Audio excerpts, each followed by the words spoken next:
In contrast to previous assumptions, the defense hormones salicylic acid and jasmonic acid do not always suppress each other in regulating plant chemical defenses against pests and pathogens. In trees, the interplay of both hormones can actually increase plant resistance. This is the conclusion researchers from the Max Planck Institute for Chemical Ecology draw in a new study on poplars. The scientists showed that higher levels of jasmonic acid were also detectable in poplars that had been modified to produce increased levels of salicylic acid or that had been treated with salicylic acid. Plants that had higher concentrations of both hormones were also more resistant to the rust fungus Melamspora larici-populina, with no negative effect on growth.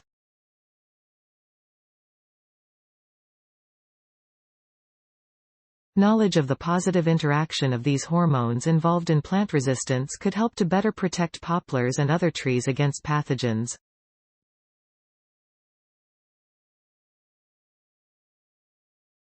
The function of plant hormones or phytohormones is to coordinate the growth and development of plants. Moreover, they also control plant immune responses to microbial pathogens such as pathogenic fungi. Until now, there has been a broad consensus in science that the signaling pathways of the defense hormones salicylic acid and jasmonic acid act in opposite directions.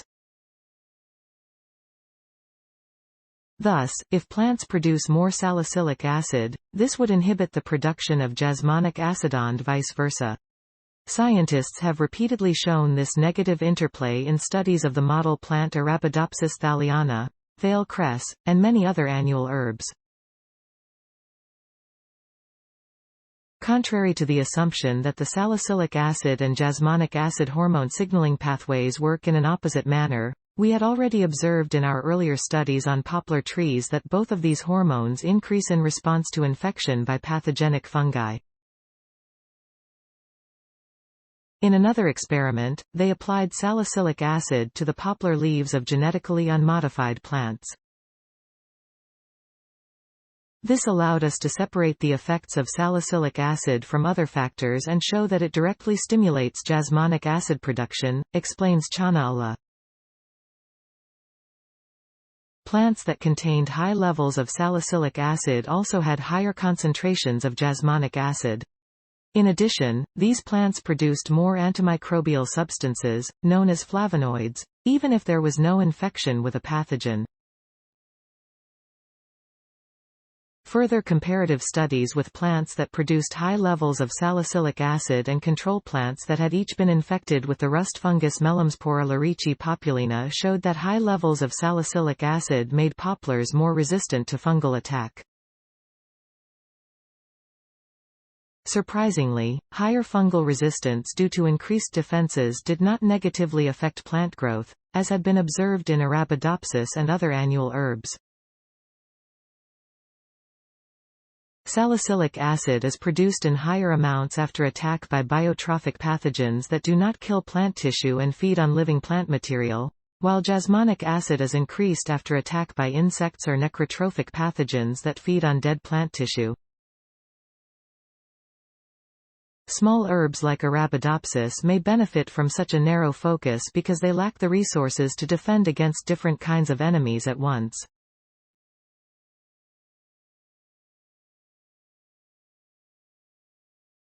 This may also be the reason why Arabidopsis plants reduce their growth rate when in a defense mode, says Jonathan Gershenson, head of the Department of Biochemistry where the study was conducted.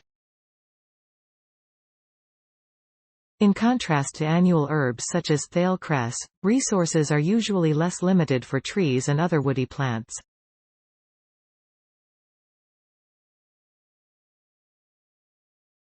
Moreover, because of their long lifespan, trees are often attacked simultaneously by different enemies, such as fungal and bacterial pathogens, leaf-eating caterpillars, and wood-destroying insects.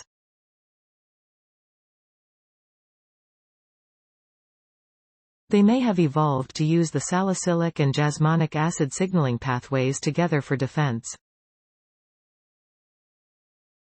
The researchers were surprised to find that high levels of salicylic acid in poplars did not activate so-called pathogenesis-related, PR, genes, although these are established markers for the salicylic acid signaling pathway in Arabidopsis.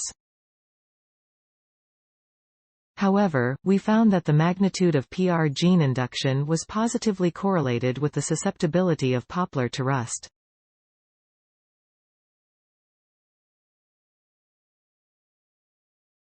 Apparently, the activation of PR genes in poplar is not regulated by salicylic acid signaling, but by a different mechanism, Chhana Ullah explains. The team of scientists led by Chhana Ullah still has to find out exactly how the molecular mechanism of the positive interaction between salicylic acid and jasmonic acid works in poplar. What is certain, however, is that a fundamental knowledge of the positive interaction between salicylic acid and jasmonic acid in poplar and other related trees could make an important contribution to better protecting these plants from pest infestation and disease. Make a difference. Sponsored opportunity story source, materials provided by Max Planck Institute for Chemical Ecology. Note: content may be edited for style and length. https://ift. tt. gi 42 nqk, accessed May 3, 2022. Thanks for watching. Please subscribe my channel for more videos.